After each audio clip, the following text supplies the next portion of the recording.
Narito ang mga pinakamaiinit na balita ngayong tanghali. Sanggol at 4 pang katao patay sa sunog sa Pasig City. Not guilty plea inihain ng Manila RTC para kay dating Congressman Arnie Teves. Bilis ng pagtaas ng presyo ng bilihin at serbisyo, bahagyang bumagal sa 1.3% noong Mayo. Sa MBC TV correspondents, lalaking sospek sa pag-blackmail at sextortion sa Arayat, Pampanga, arestado. Sa MBC TV Sports, Olympic gold medalist na si Carlos Yulo, pangungunahan ng Pilipinas sa Asian Gymnastics Championships sa Korea. At sa showbiz spotted, Jessie J, ibinunyag ang pakikipaglaban sa breast cancer.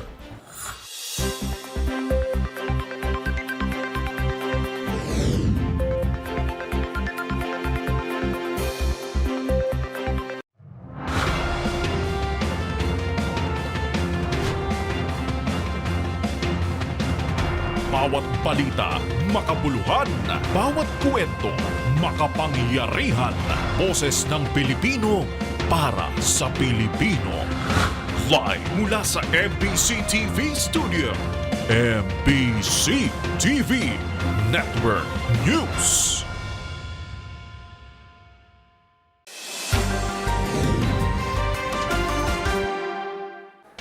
Pilipinas, una sa ating mga balita. Nagkalat sa iba't ibang sulok ng isang residential building ang mga sunog na labi ng 5 individual na tinupok ng apoy na sumiklab sa barangay Put o Buting sa Pasig City. Hindi rin nakaligtas ang 1 taong gulang na sanggol na pinaniniwalaang nahulog pa sa unang palapag ng gusali. Ang balitang yan tinutukan ni Edwin Duque. Minalas na mahagip ng lumalagablab na apoy sa naganap na sunog kagabi ang 5 katao na kasama 1 taong gulang na sanggol sa barangay Buting dito sa Pasig City. Ayon kay FO1 na Alfred Juda Lapitan, ang fire investigator, sumiklab ang sunog mula pang-4 na palapag na residential building sa A. Mendoza Street dito sa barangay Buting sa Pasig City. Base sa initial report ni Alfred Juda Lapitan at kasama sa nasawi ang mag-ina na sina Stephanie Samotua at 1 taong gulang. Habang sa kabilang pamilya naman ay si Jessa Barish, 15 years old, at Dandin Uliero na hindi na nagawang takasan ang malakas na apoy at tuluyan itong nasa pukit. Nakatira ang mag-ina sa pangatlong palapag ng building pero natagpuan ito sa ang kanilang bangkay sa 2nd floor na posibleng tinangkang bumaba pero inabot ng malakas na apoy. Natagpuan naman ang kanilang sanggol sa ground floor dahil ito ay nahulog. Habang sa 4 na palapag naman ay na-recover ang bangkay ng mag-ama at nakatago sa CR.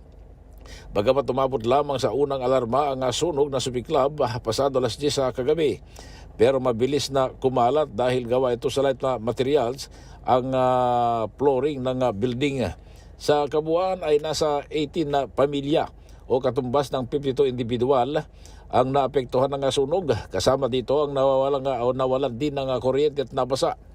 Na ngayon ay nasa evacuation center at kasalukuyang pinapakain at ng mainit na sopas at pandesal ng mga gawad ng barangay. Napula ang sunog kagabi mag-alas 12 na ng hating gabi. Inaalam o inimbestigan pa rin ang pinagmulan ng sunog na ayon kay Kagawad Nedo Mendez, posibleng kuryente ang sanhi ng sunog. Wala pa rin pamilya na dumating ang mga namatay kaya wala pa rin makausap kung ano ang gagawin sa mga nasawi na ngayon ay nandito sa funeral home sa Pasig City. Samantala, hindi naman nagdalawang isip ang buong tapang naman na sinagip ni Kapitan Jiga Sibilyon ang 2 bata na kabilang doon sa naipit sa gitna ng sunog. Nagtulong-tulong dito yung mga barangay para mabilis namang mapulang sunog sa isang residential unit. Para sa BCTV Network News, ako sa RS23, Edwin Duque nagulat sa DCRH. Una sa Pilipinas, una sa Pilipino. Binasahan na rin ng sakdal si dating Negros Oriental Representative Arnulfo Teves Jr. para sa mga kasong illegal possession o firearms sa Manila Regional Trial Court. Hindi nagpasok ng plea si Teves at iginit ang kanyang karapatan to remain silent. Dahil dyan ang korte na nagpasok ng not guilty plea para kay Teves kaugnay ng kasong illegal possession of firearms at illegal possession of explosive matapos salakayin ang bahay nito sa Bayawan City, Negros Oriental. Mismong ang mga abogado ng dating kongresista na sina Atty. Joey Lumongaya at Atty. Rafael Andrada ang nakasama niya sa sala ni Judge Renato Enciso ng Manila RTC Branch 12. Magutang si Teves ay naharap sa kasong 10 counts ng murder, 13 counts ng frustrated murder at 4 counts ng attempted murder sa Manila RTC Branch 51. Bukod naman sa illegal possession of firearms at explosive sa Manila RTC Branch 12, naharap din ito sa kasong terrorism sa Quezon City RTC Branch 77.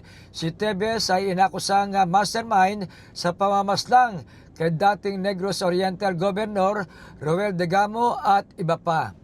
Para sa MBC TV Network News, ito si Boy Gonzales, una sa Pilipinas, una sa Pilipino.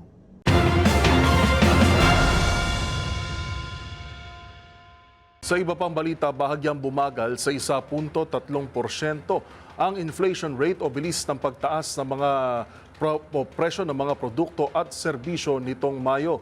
Ayon sa Philippine Statistics Authority o PSA, malaking salik sa numerong ito ang utility at transportation services. Ang mga detalye tinutukan ni Dustin Bayog. Sa ika-4 na sunod na buwan, bahagyang bumagal muli ang bilis ng pagtaas ng presyo o inflation rate ng mga pangunahing bilhin at serbisyo sa bansa noong nagdaang Mayo.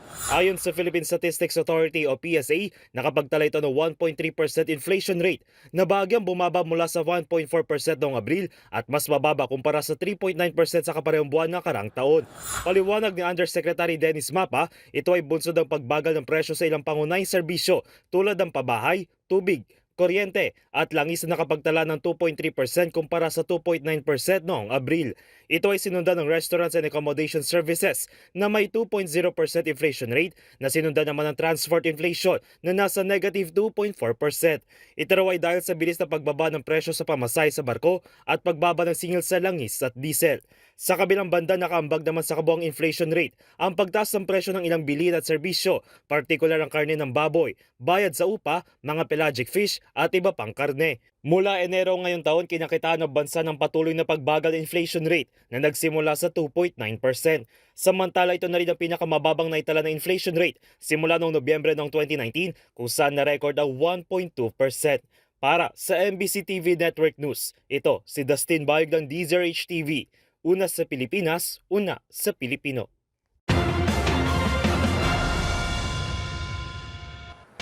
Naniniwala naman si Senator Coco Pimentel na kinulang ng oras ang Senado para sa impeachment ni Vice President Sara Duterte matapos hindi sundin ang forthwith clause sa saligang batas. Ayon pa sa senador, hindi rin daw magiging problema kung tatawid ang paglilitis mula 19th patungong 20th Congress. Ang kanyang paliwanag alamin sa ulat ni Kyle Bulyas. Nananatiling obligasyon ng Senado na litisin si Vice President Sara Duterte sa kinakaharap nitong impeachment complaint. Yan ang pananaw ni Senate Minority Leader Senator Coco Pimentel kaugnay ng posibleng pagtawid ng impeachment trial sa 20th Congress. Sabi ni Pimentel, kahit na mas marami pang senador ang mapapabilang sa tinatawag na Duterte Block sa pag-upo ng mga bagong halal, hindi ibig sabihin nito ay i-dismiss na lamang ang impeachment.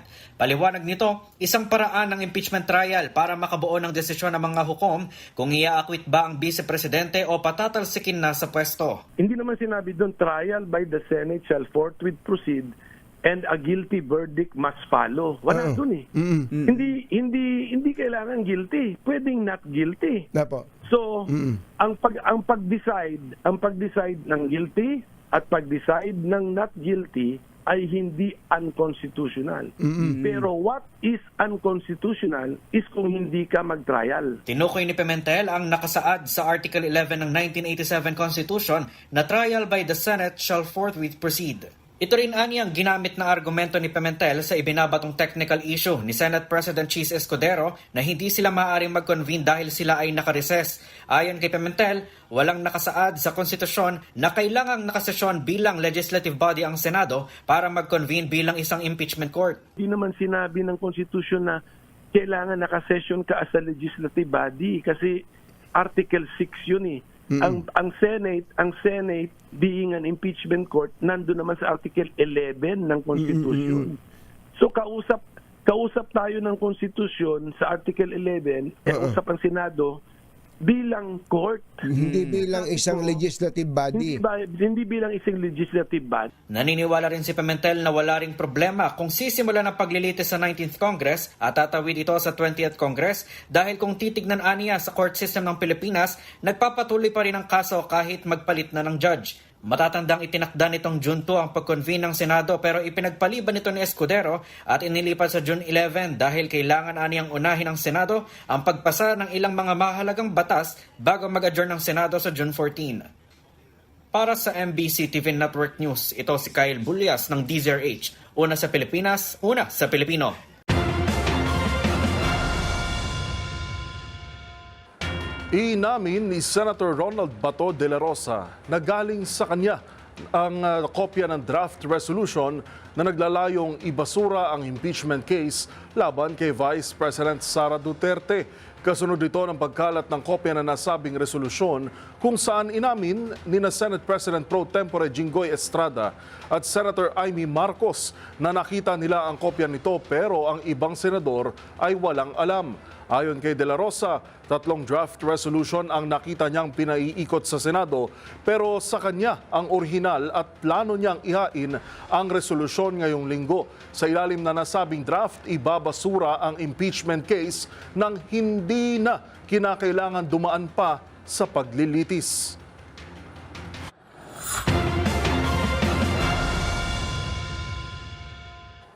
Samantala, naniniwala ang isang kongresista na malaking tagumpay para sa mga manggagawa sa pribadong sektor ang pinagtibay na 200 peso legislated wage hike sa Kamara. Sa bisa ng panukalang batas, inasahang matutulungan ang nasa 5 milyong minimum wage earners na itinuturing din na isa sa mga haligi ng ating ekonomiya. Ang mga detalye ihahatid ni Milky Regunan. Panalo ng mga manggagawang Pilipino ang pinagtibay ng Kamara na 200 pesos legislated daily minimum wage hike sa ilalim ng House Bill 11376. Pinagtibay sa botong 172 ang yes, walang tumutol at isa ang abstain sa House Bill 11376 kung saan mabebenepisyohan ang tinatayang 5 million minimum wage earners. Ayon kay Representative Ramon Jolo Revilla III ng 1st District ng Cavite, isa sa may akda ng bill, layunin itong madagdagan ng 200 pesos ang arawang sahod ng mga minimum wage earners sa pribadong sektor sa buong bansa. Sa pagsasalita sa plenaryo, sinabi ni Revilla, ang panalong ito ay pagkilala sa pagsusumikap at walang sawang sakripisyo ng bawat manggagawang Pilipino na siyang haligi ng ating ekonomiya. Ang kay Revilla, matagal nang nilalabi sa Kongreso ang panukalang ito ng mga manggagawa sa private sector at narapat lamang bigyan sila ng sahod na makatutugon sa kanilang mga gastusin. Sabi ni Revilla, sa pagbubukas ng 20th Congress, dapat matutukan ng labor sector at tiyakin na may susulong ang mga panukalang batas na pakikinabangan ng ating mga manggagawa. Umaapela naman sa Senado ang liderato ng Kamara na aksyonan ng bill kapag sumalang na sa BICAM para agad ng maisabatas ni Pangulong Bongbong Marcos. Para sa MBC TV Network News, ako si Milky Regunan, una sa Pilipinas, una sa Pilipino. Kung maraming nagbubunyi, nababahala naman ang pinuno ng Employers Confederation of the Philippines matapos makalusot sa Kamara ang panukalang 200 peso wage hike. Maganda mang pakinggan, may malaking kapalit aniya ang naturang panukala. Narito ang report ni Wina Hesoro. Nagulat ang grupo ng employers sa paglusot ng 200 pesos wage hike sa Kamara. Sa panayam ng DZRH News sa presidente ng Employers Confederation of the Philippines na si Sergio Ortiz Luis Jr., sinabi nito na maganda lang umanong pakinggan na tataasan ang sahod ngunit marami aniyang maapektuhan lalo na ang small minority na manggagawa. Napakinggan yung tataasan yung sweldo. Pero alam ba nyo, ang apektado niyan ay small minority lang ng mga manggagawa natin. 52 billion ang nasa labor market. Ang minimum wage earner doon nasa 10%. Ngayon, pag sinasabi mo across the board, yung i-increasean mo, sasama mo na yung mga managers, vice president, presidente ng kumpanya, at saka yung maapekto yung tinatawag na yung matutumbok, kakaroon distortion.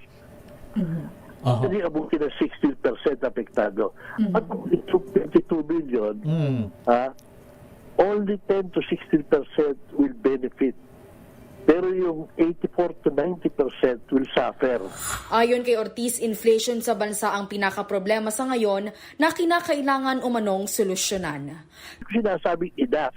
Ay, ang problema natin, pinakamataas sa sweldo natin dito sa pero mataas ang bilihin natin, inflation ang problema natin. So, yun ang dapat solusyonin. Kahapon pinagtibay sa plenaryo ng Kamara ang panukalang 200 pesos na aumento sa sahod ng mga manggagawa sa pribadong sektor sa ilalim ng House Bill 1137. Kapag ang 200 pesos daily minimum wage hike ay maisabatas, ang bagong daily minimum wage ay magiging 845 mula sa kasalukuyang 645. Para sa MBC TV Network News, ito si Winaprel Hesoro ng DZRH. Una sa Pilipinas, una sa Pilipinas.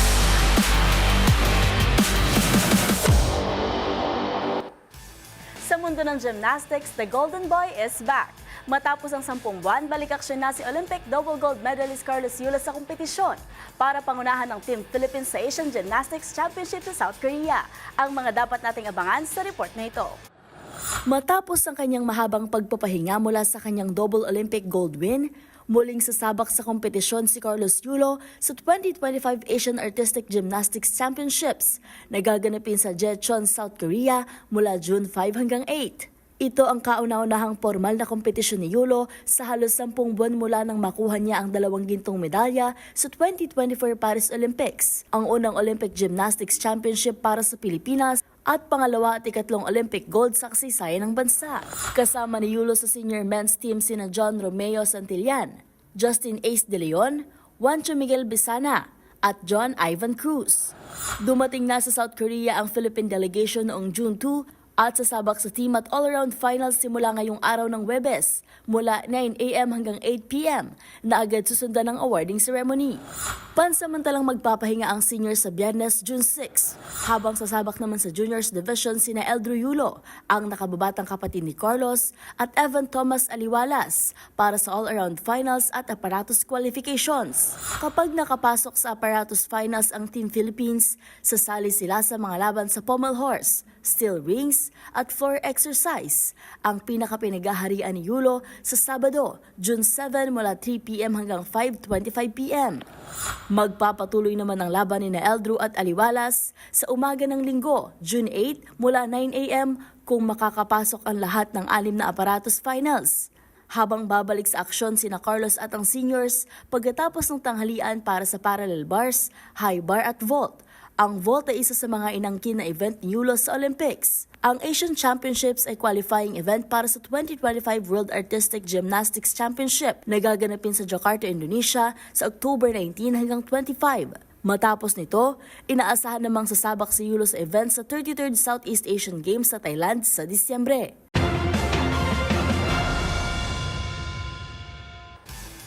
Sa aming pagbabalik, Akari Chargers Captain Michelle Cobb may anunsyo sa kanyang volleyball fans. Manatiling nakatutok sa MBC TV Network News.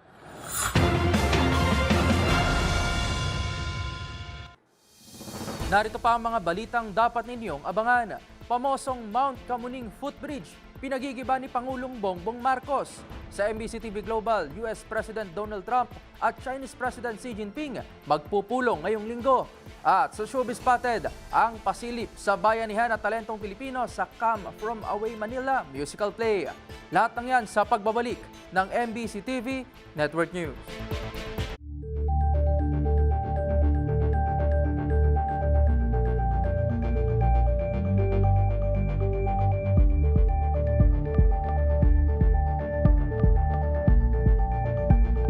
Pinagigibana ni Pangulong Bongbong Marcos ang malabundok na footbridge sa Quezon City na binansagang Mount Camuning. Sa ginawang inspeksyon ng Pangulo kasama si DOTR Secretary Vince Dizon, ipinagutos nitong palitan ng mas maayos at ligtas na tawiran ang naturang footbridge. Lalo naman ang kalihim na palitan ito ng mas mababang elevation na may mga elevator at direktang konektado sa Camuning EDSA Station. Inaasahang magsisimula ang konstruksyon ng footbridge ngayong taon.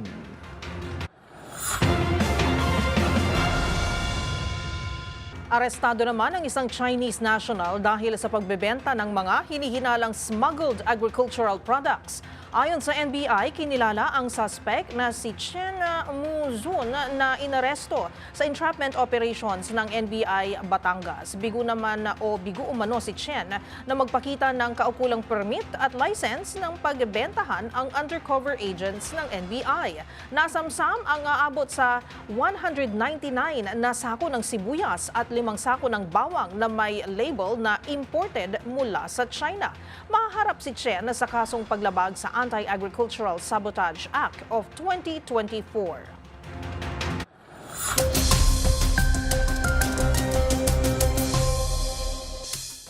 Pilipinas ihanda ng mga payong dahil halos lahat ng coastal areas ng bansa ay uulanin ngayong Huwebes. Bunsod ng habagat sa kaliwa at low pressure area naman sa kanan. Sa latest satellite image ng Pag-asa huling namata ng LPA, higit 1,000 kilometers silangan ng Mindanao at inaasang papasok sa loob ng ating area of responsibility within the next 24 to 48 hours. Bagamat malayo pa sa lupa, ang trough o extension nito ang siyang nagpapaulan ngayon sa Eastern Visayas at Caraga. Habang habagat pa rin ang magpapaulan sa western sections ng bansa mula Batanes at Ilocos, kasamang Cordillera, Zambales, Bataan, Palawan, pababa hanggang sa mga isla ng Bangsamoro. Sa pagtaya ng Pag-asa, 1 hanggang 2 bagyong posibleng pumasok sa ating PAR. Pero may 50-50% na chance na ito ay una, mag-recurve patungong Japan. O pangalawa, bagtasin ng Southern Luzon at Visayas bago lumabas sa western boundary ng ating PAR. Sa ngayon, inaasang hahatakin ng LPA ang habagat at magpapaulan na rin sa mas malaking bahagi ng Visayas at Mindanao. Samantala, bawat tao ay may sariling pangalan. Kaya naman, may iba na very particular na hindi ito mabanggit o may sulat ng mali. If you know, you know. And speaking of names, alam niyo ba na marami palang kakaibang pangalan dito sa Pilipinas na sobrang unique? Nasa sobrang unique ay nakarating pa sa mga balita. Ilan nga sa mga ito, sina Macaroni85 na may anak na HTML, short for Hypertext Markup Language. Nandyan din ang job applicants na sina Baby Boy at Baby Girl na paniguradong sumubok sa tatag ng HR department. Hindi rin nagpatalo si Drinkwater Rivera na may paalala sa ating uminom ng tubig. At syempre, may tao din na ang first name, middle name at surname ay isa. Walang iba kundi si Peregrino, Peregrino, Peregrino. Pero tandaan, wala yan sa pangalan, kundi nasa magandang asal natin. Para sa MBC TV Network News, ito si Arnold Herrera ng DZRH TV. Una sa Pilipinas, una sa Pilipino.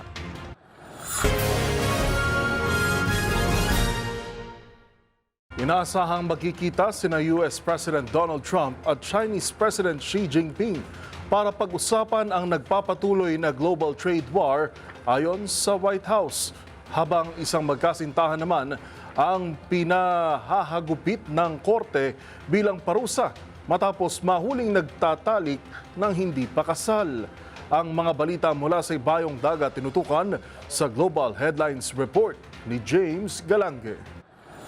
Nakatakdang magpulong si United States President Donald Trump at Chinese President Xi Jinping ngayong linggo ayon sa kumpirmasyon ng White House. Ito ay upang pag-usapan ang tumataas na tensyon sa pagitan ng dalawang bansa sa nagpapatuloy na global trade war. Magugulitan nagsagupaan ang dalawang bansa sa palitan ng pagtaas ng taripa matapos magpatupad ni Trump ng reciprocal tariff sa iba't ibang mga bansa. Kung sakaling matuloy, ito na ang unang pagkakataon na magkikita ang dalawang lider mula nang maupo sa pwesto si Trump.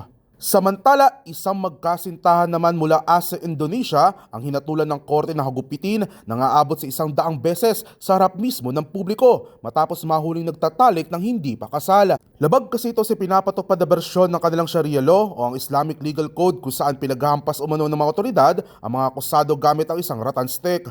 Habang kasabay din nila ang 3 pang suspect na naaresto naman dahil sa pagsusugal at pag-inom ng alak na parehong ipinagbabawal din sa nasabing batas. Matatandaan nangyari na ito noong Pebrero matapos hagupitin din ang dalawang magkasintahan na may parehong kasarian na nahuli ring nagtatalik. At yan naman nakalap nating balita mula sa iba't ibang panig ng mundo. Para sa MBC TV Network News, ito si James Galangin ng DZRH TV, unas sa Pilipinas, unas sa Pilipino. Good news naman sa mga mananakay ng MRT3 at LRT2. May libreng sakay ang mga nasabing linya ng tren sa June 12 bilang pakikiisa sa pagdiriwang ng ika-127th na Araw ng Kalayaan. Magsisimula ang libreng sakay ng MRT3 at LRT2 mula alas 7 hanggang alas 9 ng umaga. Magpapatuloy ito sa hapon mula alas 5 ng hapon hanggang alas 7 ng gabi.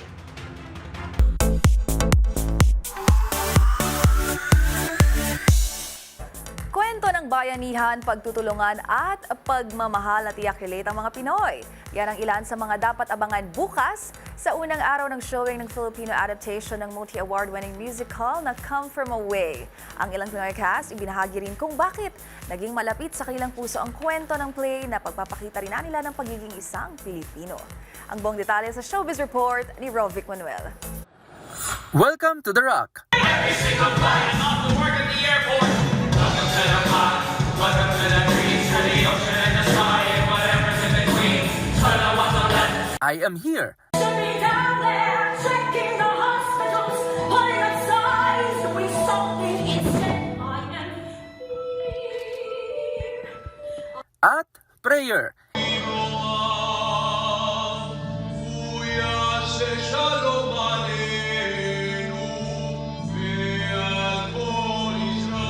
Ilan lang yan sa mga patikim na dapat abangan sa pinakabagong Filipino adaptation ng award-winning musical play na Come From Away na mapapanood na simula bukas sa Samsung Performing Arts Theater. Ang kwento ay hango sa hindi malilimutang pangyayari noong September 11, 2001 o mas kilala sa 9/11 terrorist attack sa World Trade Center sa New York.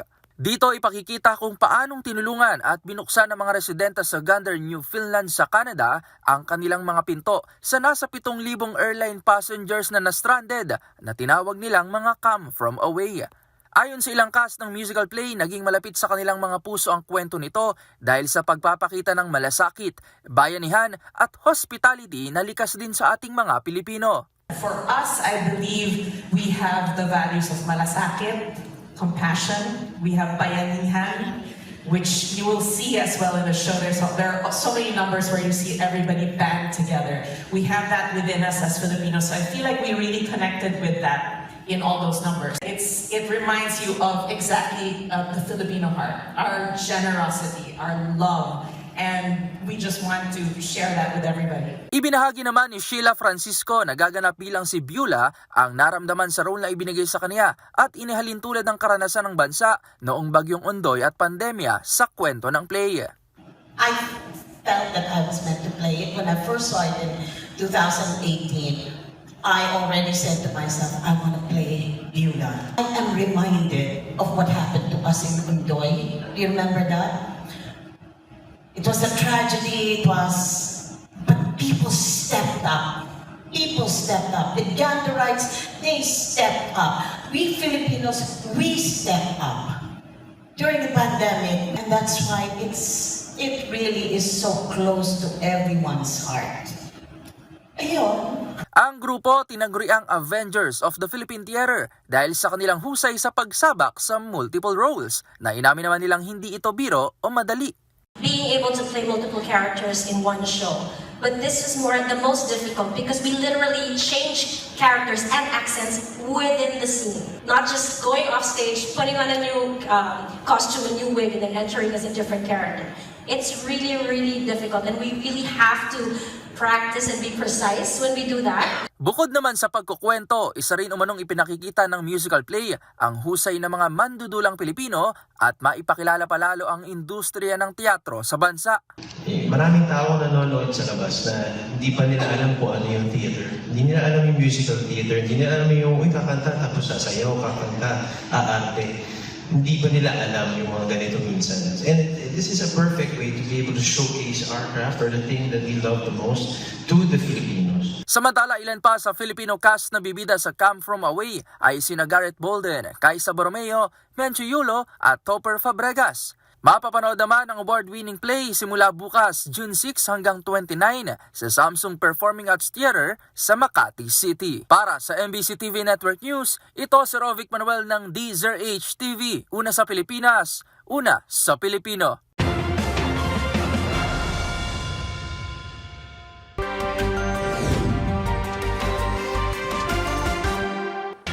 Sa pagpapatuloy ng ating balitaan, arestado ang isang 27 anyos na lalaking sospek sa kasong blackmailing at sextortion sa isang minor de edad na dalaga sa Arayat, Pampanga.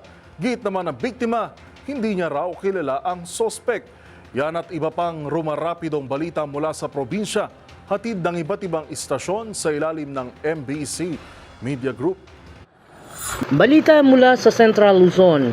Hawak na ngayon ang Anti-Cyber Crime Division mula sa Regional Office ng naturang tanggapan ng isang IT technician na nasa 27 taong gulang na umano'y nasa likod ng sextortion at pang-blackmail sa isang 17 anyos na dalaga mula sa Arayat, Pampanga.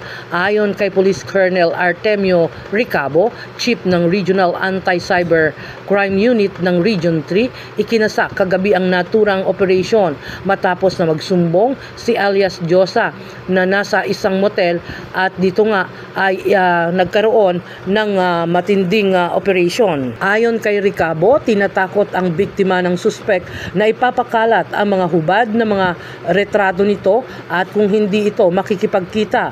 Sa salaysay ng biktima, hindi nito kilala ang suspek na nagchat sa kanya kung kaya't nagulat ito kung bakit siya ay kilala at may hawak na itong mga nude photos and videos. Ipinapagawa raw sa kanya na makipagkita sa isang motel at makipag-sex at ito ay kinakailangang naka-video.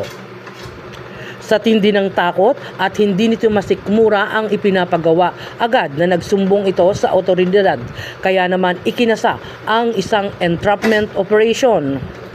Malaki ang paniniwala ng otoridad na hindi lamang si Josa o si alias Josa ang naging biktima nito, kaya't hinihimok nila kung sino man ang may mga ganitong kahaling tulad ng mga karanasan ay magsadya sa kanilang tanggapan at magreklamo rin ng kaukulang kaso.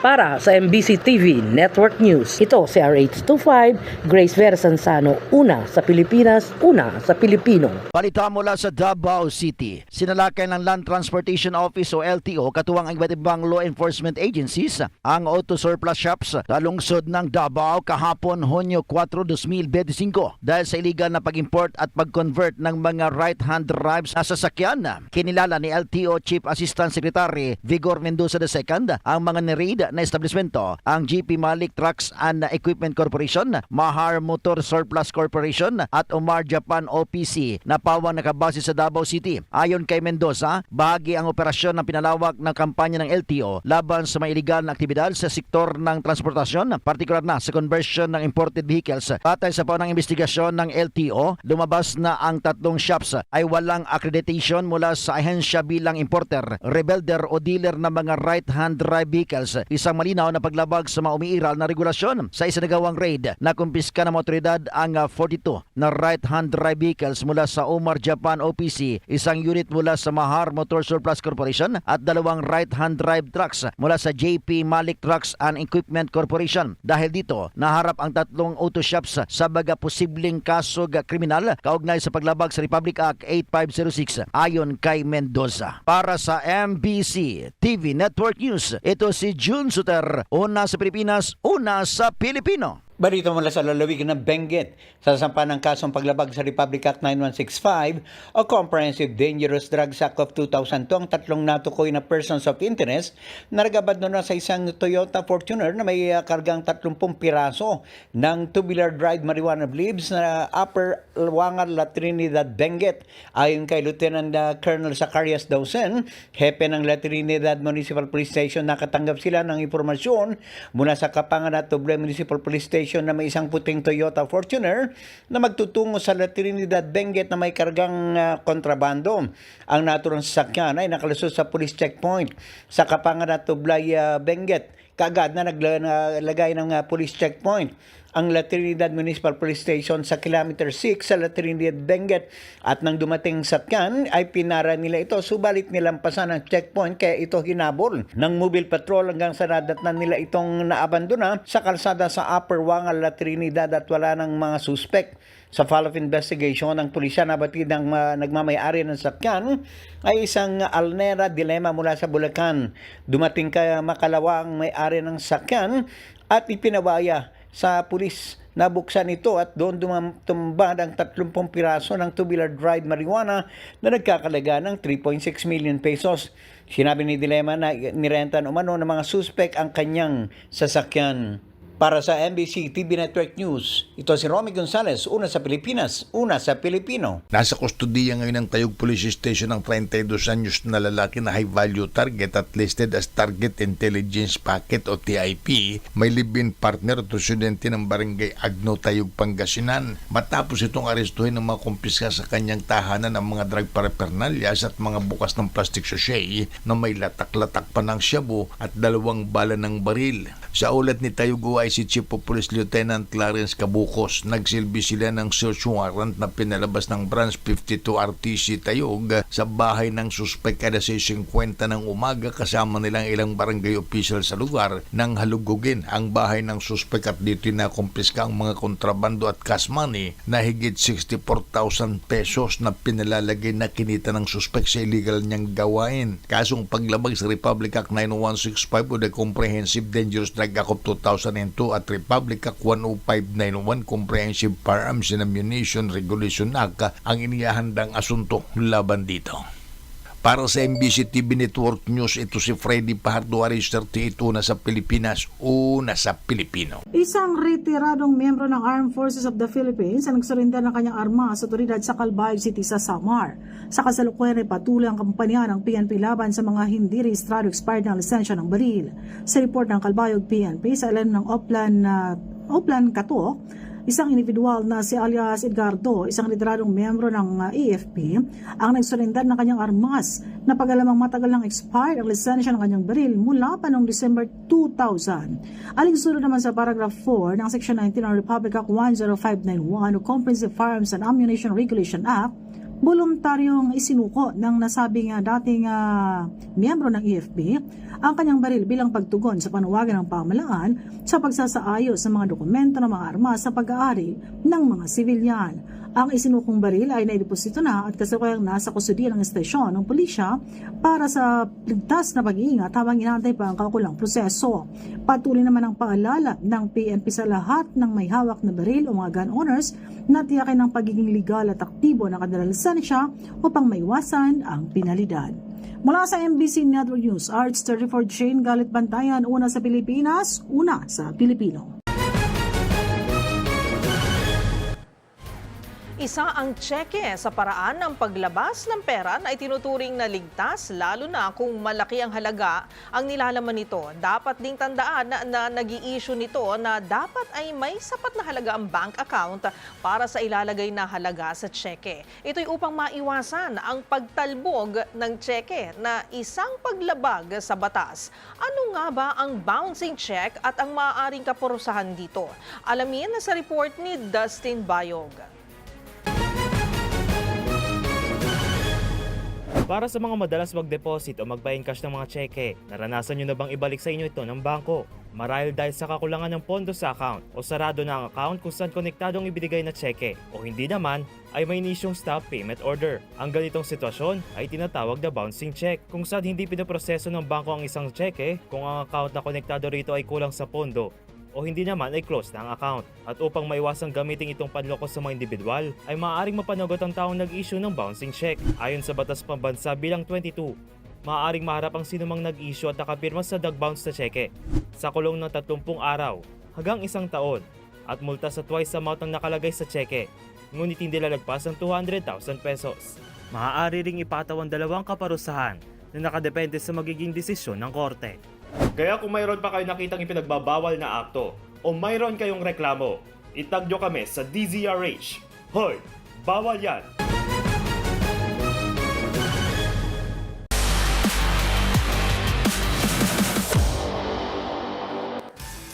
Sa mundo ng volleyball, nagretiro na sa paglalaro sa Professional League ang Akari Chargers captain na si Michelle Cope. Sa edad na 26, papasukin nito ang bagong role sa naturang team. Kung ano ito, alamin sa aking report. Isang nakakagulat na anunsyo ang ginawa ni Akari Chargers captain Michelle Cope noong Miyerkules, June 4. Matapos i-anunsyo ang kanyang pagre-retiro sa professional volleyball sa edad na 26. Sa isang emosyonal na Instagram post, pinasalamatan ni Cobe ang volleyball sa pagiging malaking bahagi sa kanyang buhay at sa mga habang buhay na pagkakaibigan na kanyang nabuo sa kanyang karera. Matapos ang kanyang pagre-retiro, lilipat si Cobe sa isang bagong papel bilang setting coach at assistant team manager ng Akari. Bago maging kapitan sa professional ranks, si Cobe ay naging on-court extension ni legendary coach Ramil De Jesus sa huling 2 kampyonato ng Lasal sa kanilang three-peat mula 2016 hanggang 2018. Nakamit ng Lady Spikers ang bronze sa UAAP Season 81 noong 2019, bago maantala ang karera ni Cobe dahil sa pandemya. Taong 2022, nang siya ay tuluyang pumasok sa pro ranks bilang bahagi ng inaugural roster ng Akari Chargers. Gayunpaman, hindi Akari ang unang club team ni Cobe. Dating miyembro rin siya ng Mighty F2 Cargo Movers sa Philippine Superliga na ngayon ay wala na sa kompetisyon.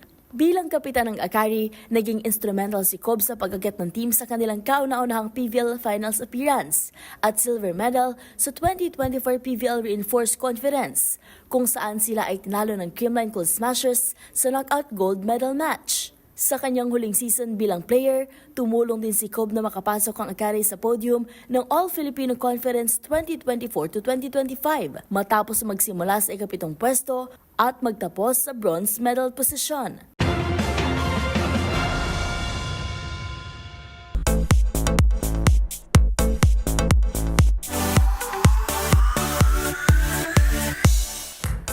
Binunyag ang singer-songwriter na si Jessie J tungkol sa kanyang kalusugan. Ang mga awit, nakatakda raw sumailalim sa isang operasyon matapos ma-diagnose na may cancer. Narito ang aking report.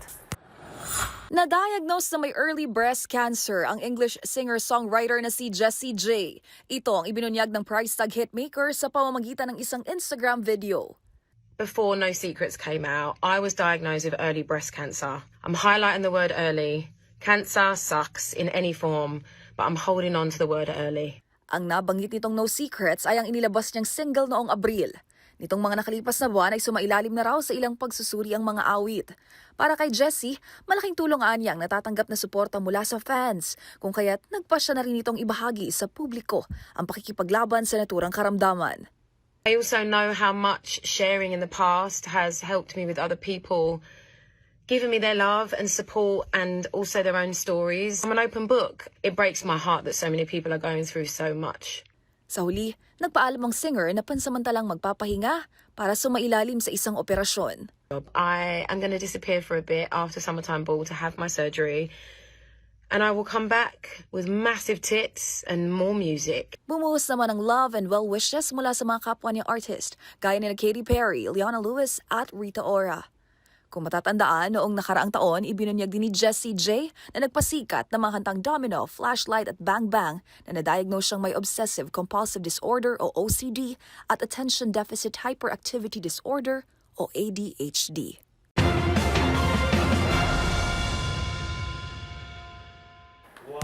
Para sa MBC TV Network News, ito po ng Showbiz Angel ng DZRH TV. Una sa Pilipinas, una sa Pilipino. Balik sa inyo, Ms. Karen and Yuel.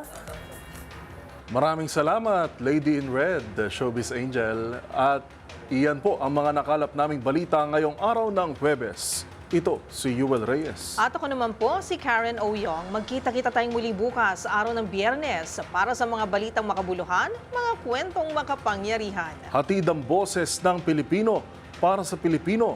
Ito ang MBC TV Network News. Una sa Pilipinas, una sa Pilipino.